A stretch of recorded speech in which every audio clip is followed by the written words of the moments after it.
The Trinity does not make sense. Now, whenever I hear people raising questions or objections about the Trinity, many people will say, the Trinity doesn't make sense, or it's a contradiction, or it's just, boy, how do you even understand what this means? Now, I have to laugh because I can't help but think of a story told by Professor Alistair McGrath, theologian, now at Oxford University. He tells a story of when he was growing up in the north of Ireland while attending an Anglican church. And at this Anglican church, they would always cite the Athanasian Creed. Now, if you're not Anglican, you might not be familiar with this creed. It's a very old one. But in it is cited these words: the Father, incomprehensible; the Son, incomprehensible; the Spirit, incomprehensible.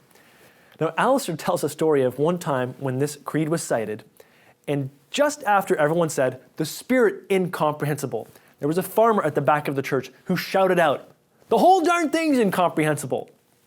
Now, I laugh at that. I think that's very funny. But why? Well, I think it's funny in part because the doctrine of the Trinity is very difficult for us to wrap our minds around. Yes, absolutely it is difficult. But difficulty is not the same as irrationality. There's a difference.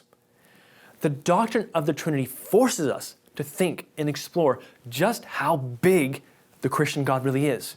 In other words, no simple definitions will do. What does it tell us?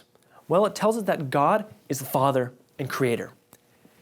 He is also the Son, Redeemer. He's also the Spirit, Sustainer. The Trinity, the doctrine of the Trinity, tells us that God, yes, created us. Yes, He sent His Son to redeem us so that we can relate to God personally. But also, He has not left us alone. He sent His Spirit to sustain us. Does the doctrine of the Trinity make sense? I would say yes. Is it difficult to understand?